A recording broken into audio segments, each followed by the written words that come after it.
Well, welcome back to the Strong Opinion Hibs podcast. This is episode number 36. I'm Charlie, and only Jack with me tonight. Calvin's having the evening off. Jack, how you doing, mate? I'm fine. Very, very happy about our comeback win against our bogey team. It's not much of a bogey team these days, is it? But I'm very, very happy after the 3 points. And as we'll talk about later, I had a great night at Friday at Scotland, Ukraine as well. Good. I like you say, mate, not a bogey team anymore. We've beat them twice this season, at Johnstone, so hopefully that continues. So we'll just jump right into it, Jack, and we'll start with the Scotland women game against Ukraine on Friday. You were obviously there. Will we say representing the podcast? Will we go with that? Yeah, we'll go with that. We'll go with it. So obviously there's no Hibs women's game this week due to the international break, but like I said already, Scotland were in qualifying action for the World Cup against Ukraine. And Jack, there was 2 Hibbies in the squad, Rachel Boyle and Amy Muir. So were you surprised that there was only 2 going into that in the squad, or how are you feeling about the representation of Hibs in the women's squad? Well, I think it could be more. You know, like I think seeing one of your tweets, Charlie, about Colette Cavan and Amy Gallagher no Scottish. At this point, I don't think they are. But it's actually 3 now at time of recording. Obviously, Leah Eddy's joined up with the girls in Spain, which is a big tough test coming up against Spain. But she's joined up with the girls in Seville, which is great because I think Leah really deserves it. But I think we could be doing with more players. Amy Gallagher and Colette Cavan are definitely the 2 that should have been joining Rachel, Amy and Leah. But yeah, Rachel Boyle and Amy Muir, the 2 players you'd expect, 2 of our best players, I'd say.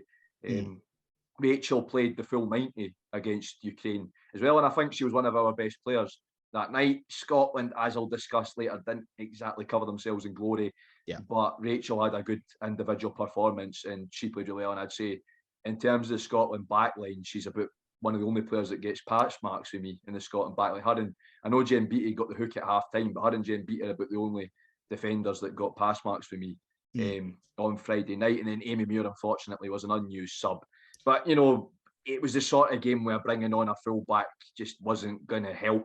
So, Amy will get her chances. She's a good player, but I definitely think we could be doing more representation at the international level. Mind you, we're getting it at youth level. Obviously, Rosie Livingston and Ailey Adams are getting called up to Scotland youth squads, which is fair enough. But at the senior level, there's more players that deserve. Even if they're getting onto the bench like Amy and Leah, that's still an achievement, and it's still a chance they deserve.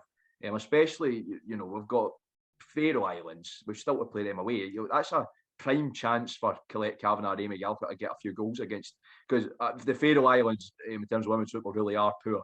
It's not like with the men's football how you sort of underestimate them and it can be dangerous. But the Faroe Islands really are poor. Obviously, we took 7 off them at Hampden, so I don't know what we'll do to them up there. But I definitely think that would be a chance for Cav and Gallagher to get their chances. But I definitely, mate. And obviously Scotland went into the game having won 3-3, which is a fantastic start.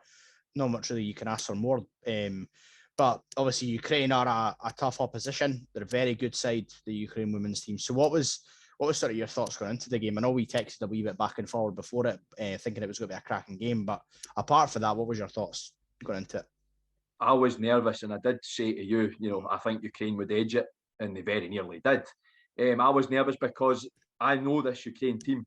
I'll follow women's football in Eastern Europe and the former Soviet Union, and most of the Ukrainian players play in Russia or Ukraine or Belarus, and they're playing at the top level in these countries. Zenit St. Petersburg, Dynamo Minsk, both the Zlitbud clubs in Kharkiv 2 and 1, which is very, very confusing, but that's just Ukrainian football. And Dynamo Kiev as well. So some big names to people that will know Eastern Bloc football. In terms of like the Dynamo Minsk and the Dynamo Kiev, and they've got loads of top players. So I was really, really nervous, thinking all Scotland underestimate Ukraine, and I knew it would be a big test for us because we really chanced our luck against Hungary when we beat them 2-1 at Hampden. We beat Hungary 2-0 in Hungary, which was still wasn't our best performance, but we got away with it. And then obviously we beat the Faroe Islands, but 7-1, but that's to be expected because the Faroes are the lowest ranked team in the group, and they are, they're the sort of team that everybody's expected to beat. They're expected to come dead bottom. So I think we hadn't really been tested with those 3 wins, and it was really just lucky against Hungary. I'd say Rachel Corsie at the right place at the right time. So I definitely think that, you know, heading into the game, I was like, I'm not overly confident because Ukraine are a very, very talented side. They're going to cause a lot of problems because Pedro Martinez Losa has us playing a very sort of ticky-tacky style of football, and that's not Scotland. I understand he's a Spanish coach, and I'm not criticising him because I think it's very good football to watch at times. And you can see we've got the classy players like Caroline Muir who can play with that style, and she'll be used to it because she had a Spanish coach at Man City not that long ago as well. So she's used to it. But then you've got players that like Abby Harrison who are playing for Bristol in the Women's Championship in England, and that's a very different game from what Martinez Losa is sort of. So I do like that style of football. I just don't think it suits Scotland. Ukraine played what I call the Soviet Route 1 football. Very typical Eastern European, very physical, very much balls over the top, counter-attacking as well. And yeah, they were a mean old side to play, Ukraine. And I knew our style of football, Ukraine would find it easy to sort of get the better of us, which, you know, they did. Yeah, definitely. And move on to a wee bit more about the actual performance. You said you touched on it briefly there, but you know, it wasn't Scotland's best performance, but obviously we still got the point. You know, I've watched a wee bit of the highlights. We've spoke briefly, Jag, but it seemed like Scotland struggled to get out of second gear first half, and you know, it wasn't a really good performance. And obviously Ukraine deservedly took the lead from Zlotbud Kharkiv's Roxana Kravchuk. Hope I've not butchered that. Jack, was that poor defending from Scotland, or do you think it was a good counter-attack? I think it was a good counter-attack, but obviously being at the game, what's your thoughts on it? I agree with you. It was a brilliant counter-attack. Ukraine, their number 5, she caused us loads of problems as well, and she just spots that Kravchuk was absolutely amazing. I've watched her in the Women's Champions League before, and I've watched her in the Ukrainian Women's League before, and she is brilliant. How that girl isn't in a bigger league like the WSL or the Frauen Bundesliga, I don't know, because she is fantastic. She's an amazing player. So the number 5 spots, I'm not even going to try and pronounce her name. Number 5 spots are plays her through, just Scotland defence don't have any chance, and she's through. Lee Alexander left completely caught out, and that's it. You know, 1-0 Ukraine. It was brilliant from the Ukrainians. Brilliant play from them. Scotland couldn't have done much better. I think, you know, we maybe were a bit too high. I think we could have maybe had a few more players back, but at the same time, Ukraine, it was just that incisive pass, and they completely caught us out. Like, you couldn't have expected that. Just brilliant awareness from Ukraine's number 5 into Kravchuk. She had just amazing pace on her. Like I said, that's the thing with Eastern European players, is pace and their physicality. They're very fit in Eastern Europe, obviously coming from that sort of former Soviet Union background. That sport was taught there, and that's how they play football. She's right through our defence, and it was an excellent finish as well. And you go 1-0 Ukraine, you say, you know, it was brilliant, but Scotland put that on themselves. Yeah, definitely. Because we didn't take a few chances, and yeah, it was windy, but at the same time, we had a few chances that we could have done better. Abby Harrison, who ended up redeeming herself, I think she missed a few easy chances, and then we got punished. You know, Ukraine just sat back, let us come on to them, and then they got their reward on the counter-attack. It was brilliant stuff. And as I'll touch on when we talk about player of the match, Kravchuk was just absolutely outstanding as a player. She's brilliant. And like I said, I wouldn't surprise me if she was at the likes of Chelsea or Bayern Munich or Wolfsburg very, very soon. Yeah. So obviously Ukraine go 1-0 in at half time, and the second half rolls around, Jack, and we were much better, weren't we? Definitely. But obviously, when you're defending a lead, you sort of park the bus. Ukraine looked like they parked the bus a wee bit, and you know, up until the 93rd minute, it looked like it wasn't going to be our day. But then ex-Hibs player Abby Harrison knocks in the equaliser, and we sprung the trap, and a brilliant finish for Abby. Just what you're wanting. So Jack, we'll touch briefly on the next game. We're obviously playing Spain this week. Was it tonight or tomorrow we're playing Spain? It's Tuesday. We're playing Tuesday Spain, night. so tomorrow. I thought it was that. So obviously we're still unbeaten, but what do you think the lessons we need to learn are going into? Obviously, I would, for my money, playing the best team in the group. Yeah, well, definitely. Spain are leaps and bounds ahead. Even that Ukraine side, Spain are leaps and bounds ahead. Yeah, I definitely think the main lesson is we've got to sort out the defence. There was a few mistakes we made where Ukraine had several chances. To be honest, if Ukraine had just been that little bit more clinical, they could have been 2 or 3 up before we scored our goal. You could have been talking about Abby Harrison's goal being a consolation. Ukraine could have easily have won the game 2 or 3-1, to be honest. with some of our silly defending mistakes, which is why I think Jen Beattie got the hook.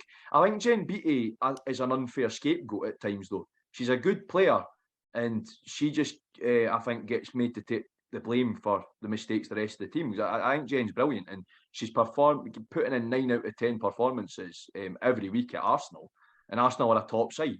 So I think, yeah, for me, the main thing is cut out the silly mistakes, be more clinical. The one that really annoyed me was, Cuthbert getting it on the edge of the box. Instead of shooting, she'd pass it out to Weir. Yeah.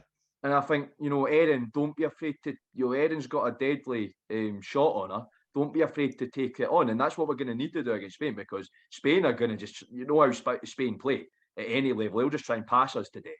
Simple as that. They'll just try and pass us to death and pass it into the net. So on the odd occasion we have the ball, we just need to go for it. And that's the main thing, is like, for me, shoot on the edge of the box. If you see an opening, shoot. And we've got the players. We've got Erin Cuthbert at Chelsea. We've got Caroline Weir at Man City. We've got players at the very top of the English game. We've got players at the very top of the Scottish game. So we've got the ability in that squad, but we need to cut out the silly mistakes. I think Pedro's just got to definitely don't go ticky-tacky against Spain. Yeah. That's not going to work. That's not going to work, because that is Spain. Spain invented that. They're not going to know how to just play how Ukraine played against us. Yeah. That's what I've got to say. Play how Ukraine played against us. And I'd happily take a point in Seville. I would happily take a point in Seville, because it would remain unbeaten. No questions asked. I'd be very, very happy with a point in Seville. And because second's the best we can hope for. So fingers crossed. That's all I've got to say. Fingers crossed that we can get at least a point in Spain. My money would be on a 0-0, to be honest. I think that's the best we could hope for. But otherwise, Spain, they beat Hungary 10-0 in Budapest. So that we've got to be scared, given that Hungary, we only beat them 2-1. Like I said, it took I think it was a 92nd minute winner for Corsi at Hampden when we played Hungary. So, we've really got to sort of change how we're playing and change things up a bit. But yeah, and I'd like to see all 3 of our Hibs players get a chance in that game as well. And Leah Eddy, she's not afraid to launch herself into the tackles. Very physical player, Leah, as well. So maybe that's the right player to put in against Spain. I'd love to see Leah partner with Jane Beattie. It would be brilliant to see that. 2 very physical players. I think Rachel Boyle did more than enough to get another start. She was, like I said, she was fantastic against Ukraine, and about the only player in the back line that got a pass mark for me. And I think it would be nice to see Amy Muir come on and get a chance as well. Aye, definitely. Just briefly before we move into the men's stuff, Jack, you said about the Ukraine Kravchuk player, obviously being class. Do you think she was man of the match? Because Caroline Weir got it, but how would you rate them against each other? Who would you say was actually the player of the match? Well, from a Scotland point of view, I'd say Scotland player of the match definitely Weir.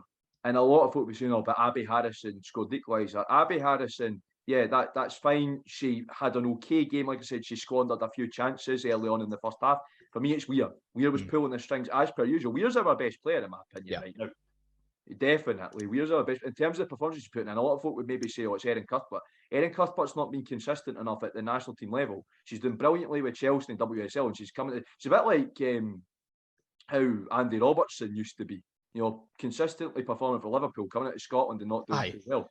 I think that's we're getting one of those phases with Cuthbert now. So for me, it's Weir. She's consistently performing well with City. She's consistently performing well with Scotland. So for me, yeah, Weir. But Kravchuk's got to take it. Kravchuk's got to take it on Ukraine's number 5 in terms of like an overall player of the match. Yeah. Because both of them were outstanding. And one point I'd actually like to get in before we quickly move on to St Johnstone view is the Ukraine fans were amazing. I was just about to say that. You sat with them, Jackie. That's yeah, I sat with them. I forgot what country I was supporting. But I loved it. That's what international football is all about. For me, it's all about being friendly with other countries. And Ukraine's a country that's been through so much and it's still going through a lot. Obviously, if you've been watching the news, you'll know that Putin's at it again in eastern Ukraine, which I think it's so unfortunate because Ukraine's a lovely country and lovely people. Yeah, there was only a wee group of them, but they were fantastic. They made more noise in 2 minutes than Scotland did in 90. I've got to say, and all the songs they were singing were amazing. Up on the 90 minutes, they got up and started singing the Ukrainian national anthem as well, which I thought was good. and I sat with them. Brilliant group, and I've got to say is thank you for your support. Thank you for coming along and supporting the women's game. We need more of that. I hope that Spain would, if travel restrictions allow, bring a good bunch over to Hampden in March. I'd love to see that. But yeah, well done to Ukraine fans, and thank you for being so friendly and getting the photos at the end and having a good chat about Ukrainian football and showing a bit of solidarity between Ukraine and Scotland. It was brilliant, and I've got to say thank you so much, guys, for coming over and supporting your team. As a big fan of women's football, I hope to see more of that. And good luck in the rest of the campaign as well. Good luck in the rest of the campaign. I totally. And Jack, just briefly before we move into the St Johnstone review, you had a wee tweet up earlier on about something that's happened in your life recently. Yes, that's really positive. So I don't know if people will be able to see it if you put it up in front of your screen because of the green screen. But do you want to talk briefly about what happened and what happened today? Yeah, so I won't hold up the magazine because I've seen the pictures on social media anyway. if you follow me, plus the green screen, I don't want to risk it. But yes, I wrote an article about BSK Motorsul, which was the worst performing side in the history of the East German top flight, basically like an East German Derby County. And I wrote an article about them and that season and why it happened for German football fans in Habvia, and I got the article published. Fergal, the editor, was full of compliments, but it told me I should be writing a book about East German football. So maybe that'll be in the pipeline and all.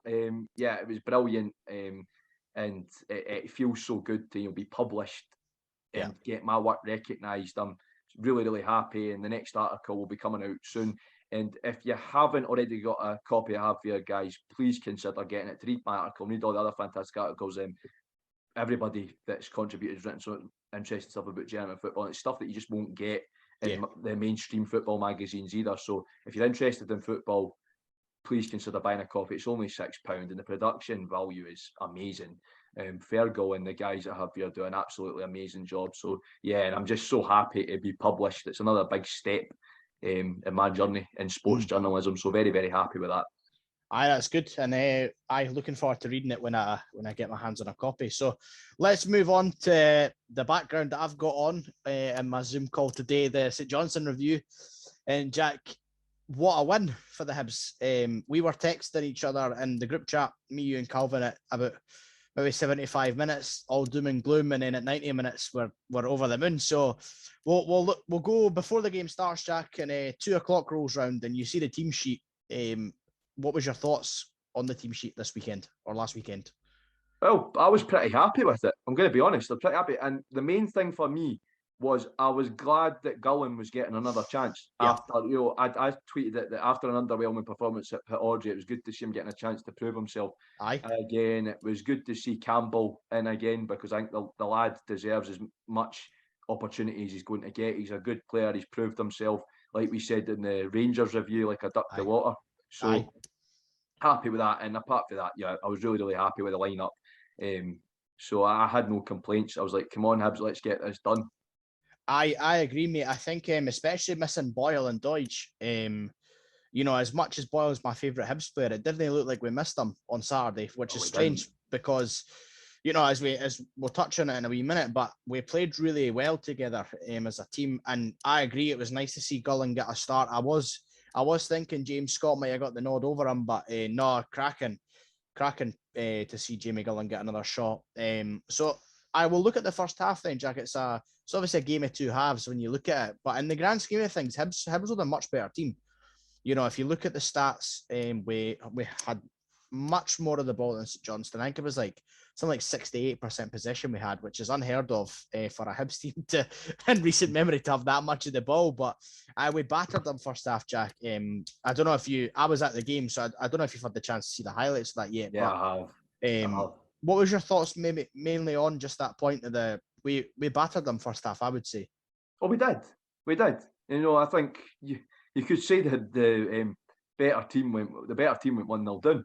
Definitely. That's it, despite what Callum Davidson said in his interview, which I'm very perplexed by that interview. I think it was our good friend Kaiser Soze that said managers should be getting drug tested as well. Because I definitely think that Callum Davidson had been on the silly sweets again. He needs a booster seat to see the game better, I think, because his interview.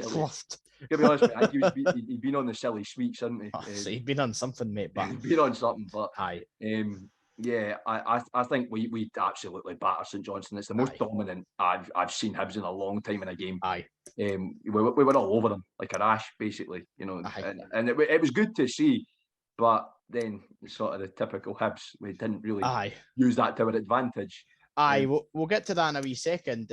I agree, mate. I think we came out the traps really quick, and we just looked like we wanted to win, which you know will obviously come to that idea of winning. Hibs and winning doesn't really go very hand in hand just now, but we'll come to that later on. So you know the game's rolling on, and then you know Kevin Nisbet runs round Jamie McCart, puts the ball in the net. Should be 1-0, 7 minutes in, but disallowed. So Jack, what was your thoughts on that disallowed goal? Do you think it should have stood? Yeah, definitely. You know, I think the referee and the assistants made some silly decisions. Made some silly, and this is why I think, you know, I've not got a good relationship with VAR after the Berlin derby. But I've got to say Scotland's the one league that might actually benefit from it. I said the same thing to my wee brother on Saturday. I think VAR that goes to a VAR check. That goal would have stood. Aye. Simple enough, because VAR would have buzzed in the referee's ear and said, well, that's going to get checked, and it would have stood. Yeah. Simple as that. I think it was a silly decision, and if it hadn't been for VAR, you would have been looking at it. If it hadn't been, sorry, for the referee, you would have been looking at a repeat of when we went up there after Heckenbottom got sacked in 1-4-1. Seriously, you could have been. And I think Tam McManus summed that up perfectly when he said it could have been 5 or 6. Oh, easily. Some of the chances in the goals getting disallowed, you know, it should have been more than 2-1, definitely. That was just a silly decision. And it's about the only time I've felt sorry for Nisbet recently, because he had a brilliant game and he should have been on a hat-trick. Oh, he should have had a hat-trick. Should have been on a hat-trick. Aye. And then obviously, you know, the half rolls around, we're in control of the game, and then another cross, and it's in the net, and it's an unlucky one. I would say, you know, Porteous obviously puts the ball in the net for St Johnstone, no Hibs, unfortunately. But does that concern you, Jack? That's another goal for a cross, or is it just that unlucky Porteous? How do you view it? A bit of both for me. You know, that is so many times, like, we're a good team, but that's just our kryptonite crosses. Yeah. Like, honestly, but at the same time, Porteous, it's just so unfortunate, and it's just one of those. It's one of those own goals that you feel sad watching it. As well, to me, it was unavoidable. It was unavoidable. It was unfortunate. It was unavoidable. At the same time, crosses, just every time an opposition team puts the ball into the box, I get the fear. Honestly, you're right. It's something that we need to be working on, and I don't know where this is coming from. We've been saying it since the start of the season. We just don't know. Even like the Santa Coloma, even I keep coming back to it. Even Santa Coloma's goal in Andorra, that was the same. And Reka's equaliser at Easter. We've been saying it since the start of the season. What do you think that's down to, Jack? Do you think that's a lapse in concentration? It's hardly. I would argue it's not that anymore. Because do you think it's coming from Matt Macy? Do you think it's coming from a collection of everything? I'm watching that goal on Saturday. Obviously, I'm at the side of the pitch, so I couldn't see that Porteous had got it in. But you know, it looked like we just stood and watched Liam Gordon stick it in. But it's just like what I'm trying to rack my brains here, because it's like almost every goal we've conceded this season, and you know my feelings on Paul Hanlon, but I think he's improved this season. Definitely. And you know, you see that at Ibrox, but what's it coming for, Jack? Like, we're losing a lot of goals to crosses, and I don't know why it's happening. Yeah, I think for me, Macy is a good communicator, but I think the problem is, and I have heard it before at Easter Road, in the Kilmarnock game in the League Cup, I was right down the bottom, and I did hear him shout and leave it quite a few times. And I think that's the problem. Matt thinks he can deal with it when it is one he really can't. The defenders are leaving it, and I think miscommunication. But at the same time, Hanlon as a captain should be saying, you know, as much as it's the goalkeeper's responsibility in that situation, Hanlon as a captain should be saying, right, no, come on, lads, we need to.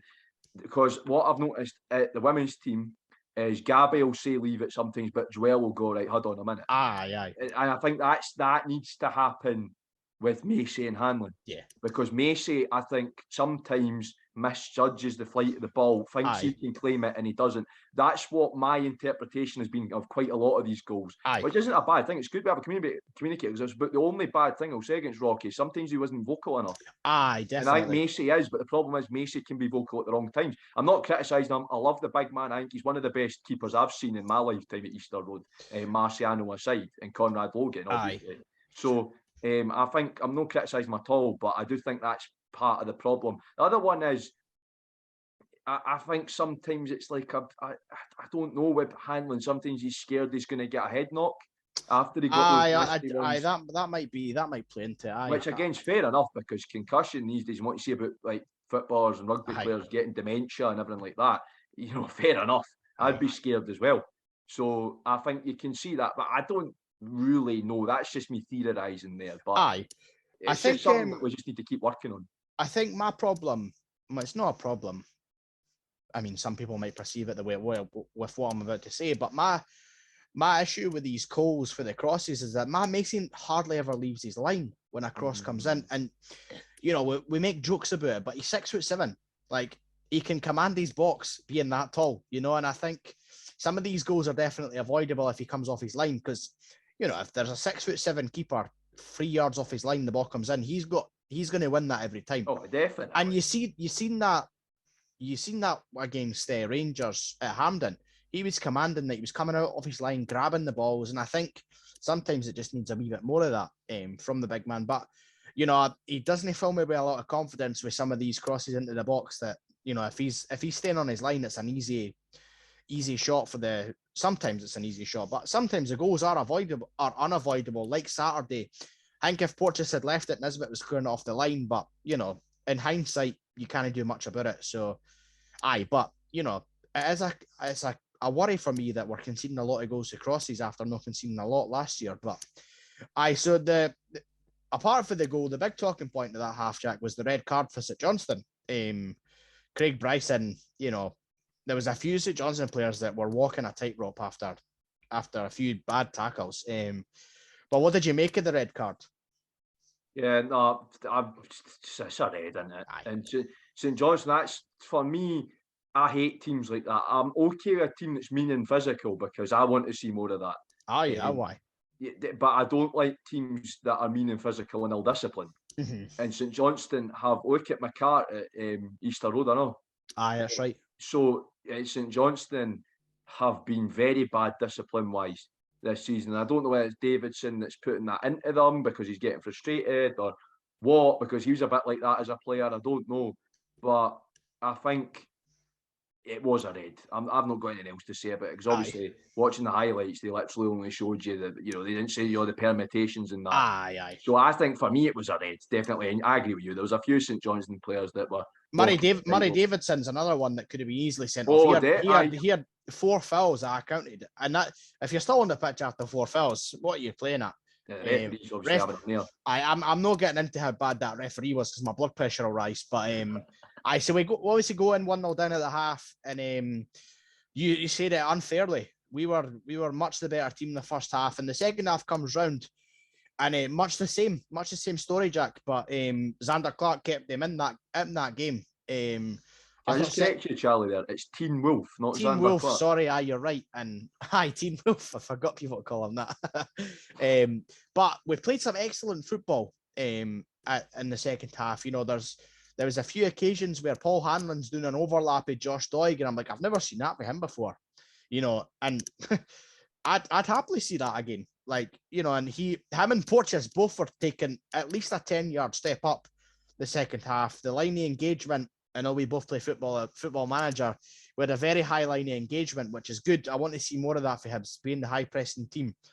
And like I say, excellent football. And Jack, another disallowed goal. It's the story of the afternoon so far. It's still 1-0 at this point, but what did you think of that, the second disallowed goal? Again, much the same as the first. Just a silly decision. And you can see, like, Nisbet was getting more and more visibly frustrated, which at that point I was like, oh, here we go. We're going to get a repeat. We're going to get a repeated Boyle at Dingwall. You know, I thought, don't, Nizzy, just don't give him an excuse.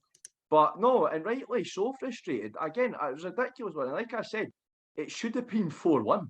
Oh, Maybe easy. 4 or 5-1, like definitely. And That again, that one was a silly call, and I have a feeling if we had VAR, that one would have been allowed to stand as well.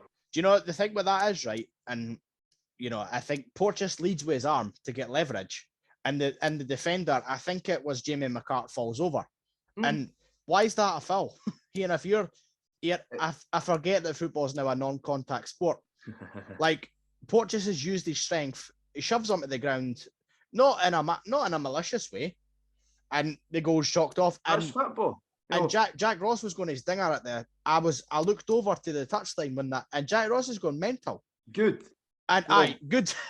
Good. Because I tell you what, the thing is, like, see if I gently brush past somebody in the street, I'm not going to get lifted for assault, am I? No. I'm not going to get lifted for GBH. So it's the same in football. If you're going like that, what are you meant to do? That's called marking your man. I forgot that we were playing volleyball or something like that. We're not allowed to touch people. Like, honestly, I'm getting so annoyed with it. And it's not just in Scotland, just about in every league in Europe. If you think, I've got to say, for some of the football I watch, if the referees get upset at that, then I was watching Zenit St. Petersburg play CSK Moscow. These Scottish referees want to go and officiate in the Russian league, because you get upset at that, you should see some of the big Artem Zuba just basically killing people. You want to see that, and then you've got the blimmin' ultras behind the goal chucking all sorts at you as well. So I think it's a joke, but it's happening. SPFL, Bundesliga, Premier League, La Liga, Ligue 1, the Eredivisie. It's happening in all the sort of, I'd say, like top to middling leagues in Europe. It's getting, apart from the Russian Premier League, the example used, it's getting soft. And that's why I prefer, as people know, I work with Edinburgh City, and that's why when I watch Edinburgh City, the referees in League 2 actually allow a bit of physicality. And I think our game's missing that. But a definite goal should have stood. And it's crazy that that's two perfectly good goals robbed. But let's actually talk about the two goals that won us the game then, Jack. So thought the first goal is one of the best team goals I've ever seen for Hibs. Nisbet's finish, just calm as you like. Before we touch on that, I want to actually touch on Nisbet a wee bit. For what I was thinking over the past 3 games. And it's funny that the second we put somebody beside Nisbet, he is back to where he was last season. And I think that's where a lot of people's frustration's been with Nisbet. And, Nisbet's probably been frustrated himself that he's not scoring. He said that in his post-match interview, that he feels like he's hit form again. So, Jack, what was your thoughts on his goal? Brilliant.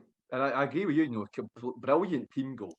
That was something straight out of the training ground as well. And I've got to say, we morphed into the Galacticos for a minute. Brilliant football from us. And an excellent calm-as-you-like finish with Nisbet. And I agree. I think Nisbet feels better with a strike partner. You've seen it at Dunfermline. There was a few games at Dunfermline. Obviously, he had that amazing season in the Championship. Back before Dunfermline became the utter bomb scare that they are now. Although Big Yogi's turning it around. But that season with Dunfermline in the Championship, Nisbet was outstanding because he had a good striker up front with him. And you've seen that now with us. He's been brilliant. Every time you get him partnered, whether it's Doige or, when I say partner, a competent striker, not James Scott, because I don't think him and Scott. But the problem is Scott has his own problems. I'm not going to slate Scott, but he's had fitness issues which are not our fault, and it's not his fault. I think Hull, for what I've heard, Hull sent him up like that. Which is ridiculous, and that's why I'm not a big fan of loan moves either like that. It's something that a lot of people on Twitter have, shared. I agree, mate. I hate loan moves. Definitely, it can work sometimes. Other times it can't. But I think Nisbet, he's got a striker like Gullen up next to him, and he seems just to bounce off the other striker. That's it. Nisbet seems more confident when he's got a strike partner. And you've seen that last against Rangers at Hampden. He was dropping deep to Fred Boyle through, and that's it. Gullen was doing the reverse this week and sending Nisbet. So it was brilliant. You're right, mate. Nisbet's not a one formation striker. So it was good to see in the goal. And then obviously, we make some changes, and Jamie Murphy comes off the bench, and he puts one in the net to win it. Cracking goal. And I'll touch briefly on Scott Allen in a wee minute, but what a goal. just the calm as you like, stood there waiting for the ball and drills it home, and he runs over at the fans. Fans are on the pitch. It's like you're watching a scene for a Rangers away day. But what was your thoughts on that winning goal, Jack?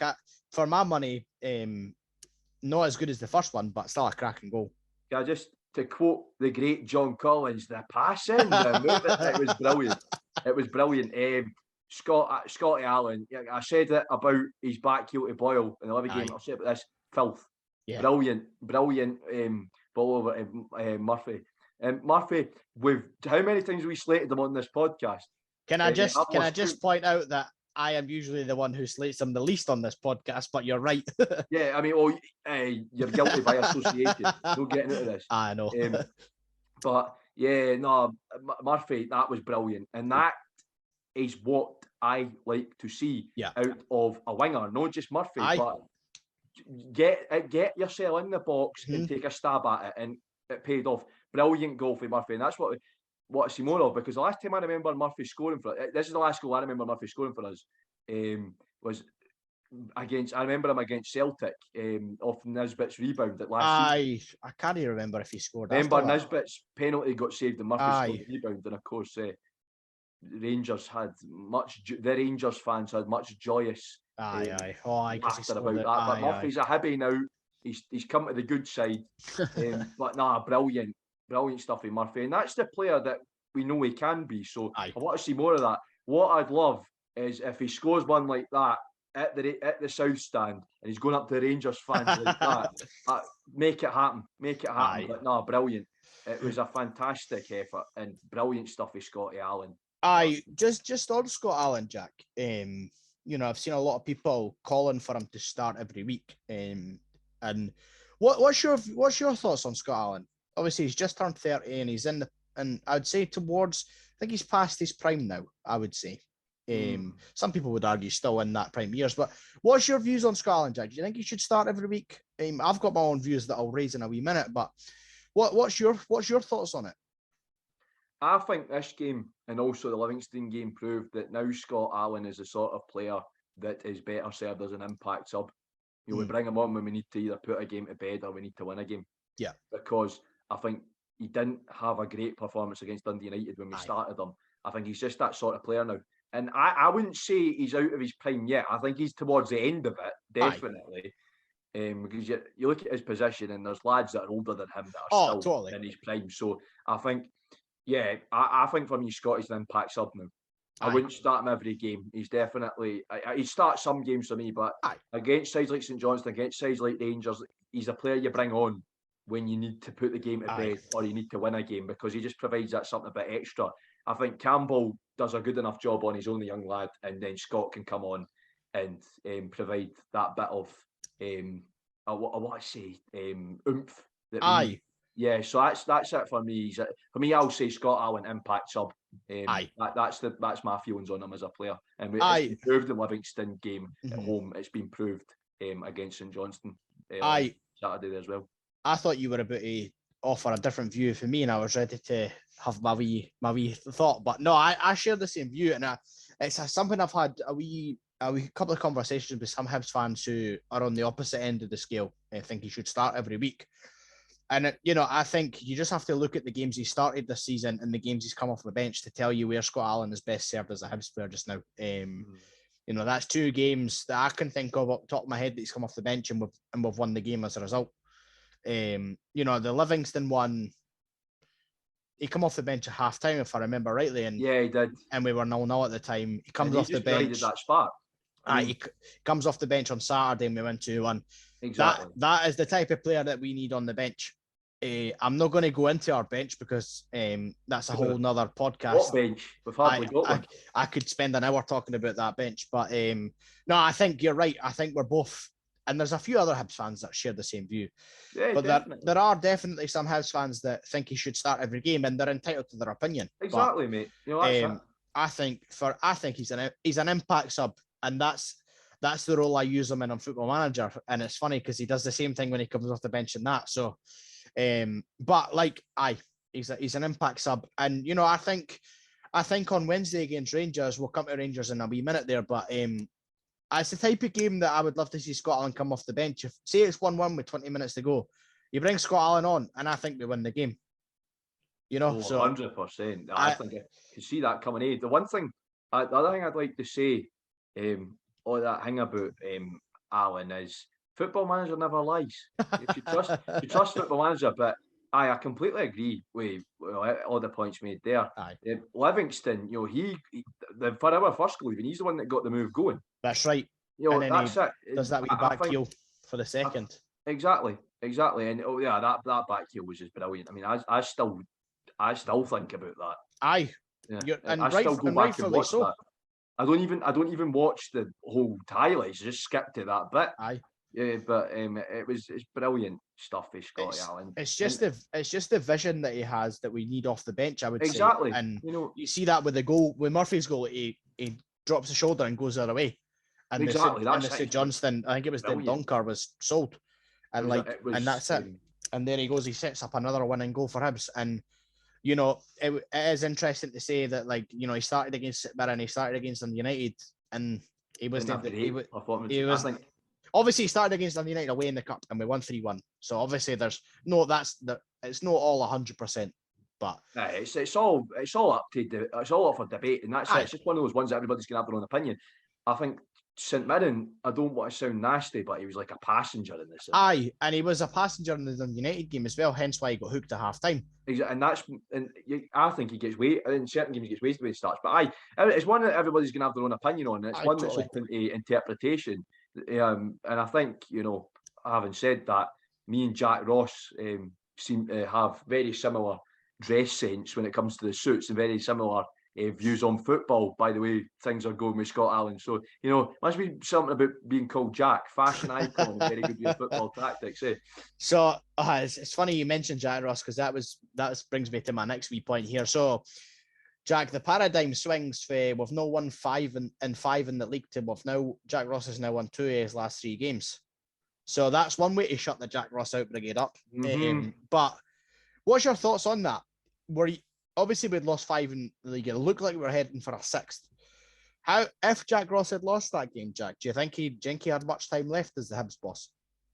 I'm going to say, if we go into theoreticals, and had we lost that game, I think sacking a manager before you've got Rangers with Giovanni von Stonchhorst. The wee man himself, aye? Yeah, who's somebody. I mean, if Callum Davidson needs a booster seat, then pretty sure Callum Davidson's head has a bigger diameter than Van Bronckhorst has height. But no, I think going into a game against a revigorated Rangers, I think I think sacking a manager before that would just be silly. But yeah, I think it would have been properly asking questions time. Aye. But as folk know, I've stick by Jack Ross, and I like him as a manager, not just because we both looked really smart at the derby and looked like a pair of icons, but because I think he is a good manager, and I think he's just been, we've said it so many times, summer window let him down. But yeah, I think my thoughts on it are, and you'll obviously have your own opinions on this as well, that this one proves the Jack Ross out brigade wrong, because McDermott Park is not an easy place. St Johnstone in general, whether it's Easter Road or McDermott Park, are not an easy team to play. Well, you see that last season they beat us 4 of the 5 times we played them. Exactly, and what have we've got 2 wins out of 2 from them now. No, 6. We played them 6 times and we only won once. Yeah, so this season we beat them twice. 2 out of 2. Aye. So I think Jack Ross, he got it spot on for me in that game as well. Tactically, like I said, I think to me you've got to take the St Johnstone goal out of it, because we should have been 1-0 up by the time the St Johnstone goal came along.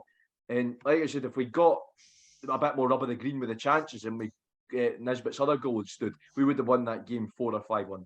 So totally. For me, Jack Ross got spot on, and that is why the Jack Ross out brigade are just, for me, to use a word, moon howlers. Definitely. I just don't get it at all. He provides consistency. It might not be the nicest football to watch at times, but it gets us results, and football's a results business. Aye. Definitely. And we've still got a game in hand as well. Definitely. That's one way to look at it. We've got Livingston, which is a bit hard game, but it's a big win, and it shifts the story from we've now won 2 of our last 3. So Aye, right. Well, let's not beat around the bush here. Let's look at we're playing the Zombies again on Wednesday. Jack obviously played them for the second time in 2 weeks. And obviously we won 3-1 the last time. So looking at what we've done in the semi-final, what do you think we need to do at Easter Road to beat them again? I just think whatever clicked in the semi-final, I'll have some of that again, please. I don't know what it was. I don't know if a Russian doctor visited the team or what, but it was nah, all joking aside, for me, just play like we did in the semi-final. Play with the confidence, show that we're not scared of them. Yeah. Just play the same football we played in the semi-final, because that's the same Rangers team. I don't care who their manager is. It's those players on the park that lost that game the way they did. I don't buy this for a minute. Oh, it's because it's Jermaine Deveau. We didn't have a manager. I didn't buy that for a minute. I think that would, and I said it on the Rangers review for the semi-final, that would have happened with or without Gerrard. Yeah, that definitely. So I think we're capable of beating Rangers, 100%. Because I'm going to be honest, Van Bronckhorst hasn't been tried. It hasn't been tested that much. You play Slavia Prague, one of the lowest ranked teams in the Europa League. The whole Europa League, one of the lowest ranked teams in the competition. Beat them at Ibrox, okay. And then he beat Livy 3-1 at the Amaville. I can't remember the last time Livy beat Rangers at home. That shows you. So I think you'd actually have to go back to the Championship the last time Livy beat Rangers at home. Or even probably, like the first season Livy came up. It's that long ago anyway. So I think you've got to look at it like that and go, he's not been tested. We're a good team. So play the same football that we did at the semi-final, and why not Hibs? We can do it, more than capable of it. I agree, mate. If we keep the 3-5-2, and I think we play the same way, then I've got a wee feeling we'll get a result. I think we'll get something on Wednesday. So obviously we've got Martin Boyle back in contention, Jack. So who do you reckon drops out for that team that beats at Johnstone? See, that's difficult. That is the difficult question. Do you think he goes? Do you think he goes Martin Boyle up front? I wouldn't. I wouldn't, because I think Nisbet and Gillen played very well with each other. Yeah. At McDermott Park. If it ain't broke, don't fix it. That's my view on that. I don't know. For me, I'd potentially I'd stick Boyle on the wing, eh? I'd stick. But Boyle then the issue with that is you drop Cadden, and Cadden's been class. Cadden's been good. I know. See, that's the thing though.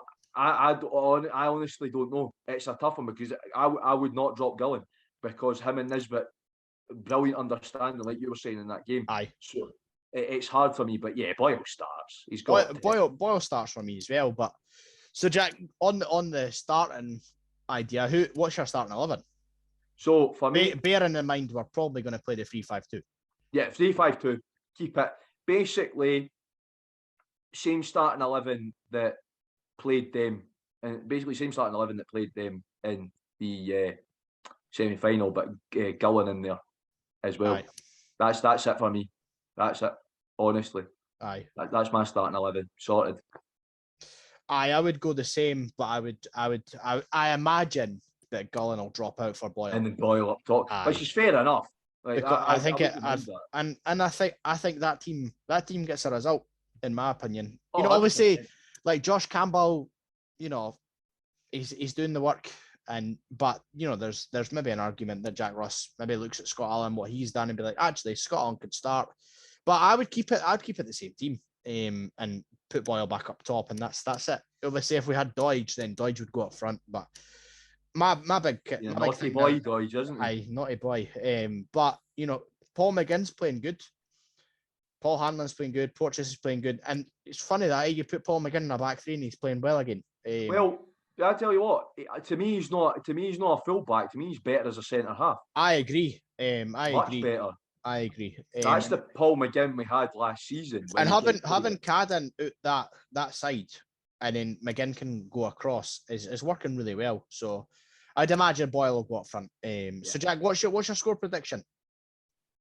You know what? As much as I want us, I can't see us winning, eh? But I do see us getting a point. So I'm going to say Hibs 1, Sevco 2012 Limited 1. I'm going to say they'll go 1-0 up. They'll go 1-0 up, and it'll be a Rebo that scores for them. and then we'll get a late equaliser thanks to the Hun Scalper extraordinaire Martin Boyle. That's my prediction. I'm going to go bold, mate. 2-1 Hibs. 2-1 Hibs. 2-1 Hibs. I'm not saying it for meme purposes, but you mean it this time. I think we're going to beat them. It's not a hollow 2-1 Hibs. I think we're going to beat them. And I don't know where I'm getting this confidence from. You swap brains with Calvin again. It looks like it. But no, I think we can beat them, mate. I do think if we play the same way we played at Hampden, I think we'll beat them. So, I think Rangers will go... Nah, I think we'll go 1-0 up. I think Boyle will score. I think Aribo will equalise. And then I think it'll be a 90+2... Ryan Porteous, bang, take that, and he'll celebrate in front of them. I would love that. How good would that be? I mean, I'd love him to go up and do the... how good would that be if Porteous scored the winner against them at that end? That would be class. Or even just to score. It's one of these games where, you never want somebody to get sent off, but if Porteous got sent off for celebrating in front of them, I would applaud it. He'd get loads of £3 coins and vodka and everything if he did that. A few things launched that I'm like, but I'd love Porteous to score. I think he's due one against them. He's due a goal in general, but it would make it even sweeter if it was. He's already scored against one half of the Old Firm this season. So it's true. That's true. So. Aye, Jack. Well, we'll move into the last section for this week, and there it is, the bucket hat. We're sort of. I think we're moving away from the listener questions to try and freshen up a bit. So for a wee bit. So Jack, we'll move into the bucket hat, and you've obviously got it on. So get in the bucket, and I'll let you start this week. I'm going to say get in the bucket. The folk that gave Ukraine fans hassle at the Scotland game. First of all, I'd like to say that the Hampden staff were very, very rude to them, which I thought was disgusting. They got quite a lot of bother off of a steward for celebrating and singing, which I didn't realise that you're celebrating when your team scored wasn't allowed at football anymore. They weren't being, I think because Ukrainians are very harsh sounding language, they maybe thought they were swearing, I don't know, but they were getting a lot of trouble off the stewards. I think it was unnecessary. And then there was a few folk like that were telling them to shut up and everything like that. And I think that's not necessary at all. Because they're making a bit of noise, they're making a bit of atmosphere, and they're supporting their country. And international football isn't about the tribalism you get in club football. It's about all about learning. I'm having said that, like, I hope England lose and everything. I hope England's under. England's under 90s walking football team lose. England, all that spirit of international cooperation goes out the window. But I think the Ukraine fans are brilliant and they didn't deserve some of the stuff they got. Having said that, the majority of Scotland fans came up and spoke to them and got pictures with them and were really nice to them after the game. But it was just a few in the row behind that were just not being very nice at all. And like I said, they got quite a bit of hassle off the Hampden staff as well, which I think is unnecessary because they're just supporting their country. And they weren't violent, they weren't rude. And I think they were just having a good time. And I hate that when folk get penalised for having a good time at the football, because at the end of the day, you look at some of the stuff that the Rangers lot got away with at Hampden just a week before, and the Ukraine fans are getting in trouble for standing up and singing their national anthem. Aye, that's fair. That I share that. Get in the bucket. That aye. So for me, it's people on Twitter saying that because Hibs only took 1,000 fans to Perth, we shouldn't get 50 split for Hampden. That could get right in the bucket. And actually, the whole thing's a joke. I'm not going to get too far deep into it because I've got one thing to say is for how much the Old Firm seem to hate each other, they love to team up against Hibs when it comes to ticket allocation because. I never thought guys with blue Bears of Ibrox 72 as their Twitter handle would be agreeing with Kevin the Boy 88. I never thought people like that on Twitter. Usually they're giving each other horrendous abuse on Twitter, but seems that when it comes to Hibs and ticket, the Old Firm, I think just, I don't know, I'm not going to get too deep in it either, but just lay off it, Even Jambos are saying we should be getting more tickets. They're our arch nemesis. Aye, it's funny that, because the Huns have got no tickets for Hampden for the final because we pumped them. And I'll actually be even sweeter when there's only 17,500 Hibs fans celebrating when we win the cup. So, there it goes. So, those are getting in the bucket. So, that brings us to the end of episode 36. Obviously, missing Calvin, but he'll be back later in the week. We're coming back for another episode later in the week to review, hopefully, a Hibs win against Rangers and preview the game on Saturday. Jack, who are we playing Saturday? Please. Oh, we're playing.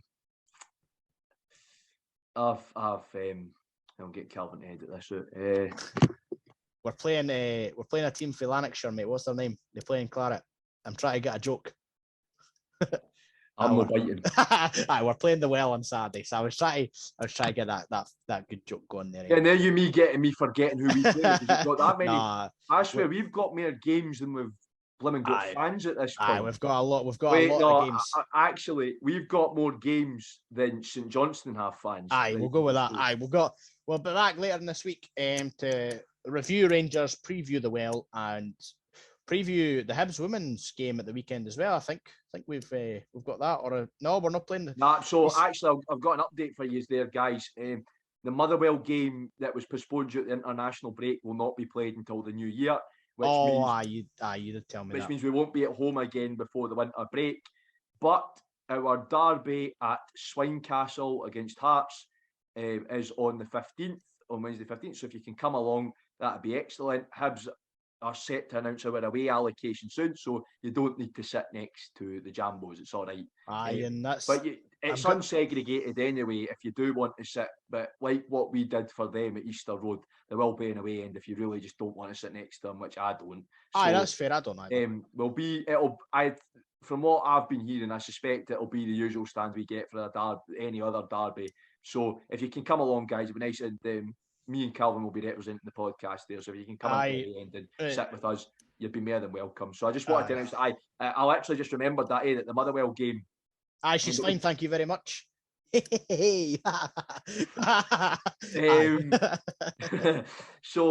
I hope that we get one out of that as well. But so the tickets are free, like the one at Easter Road, folks. So you can get yourselves along to Tiny. Please do. Girls deserve the support.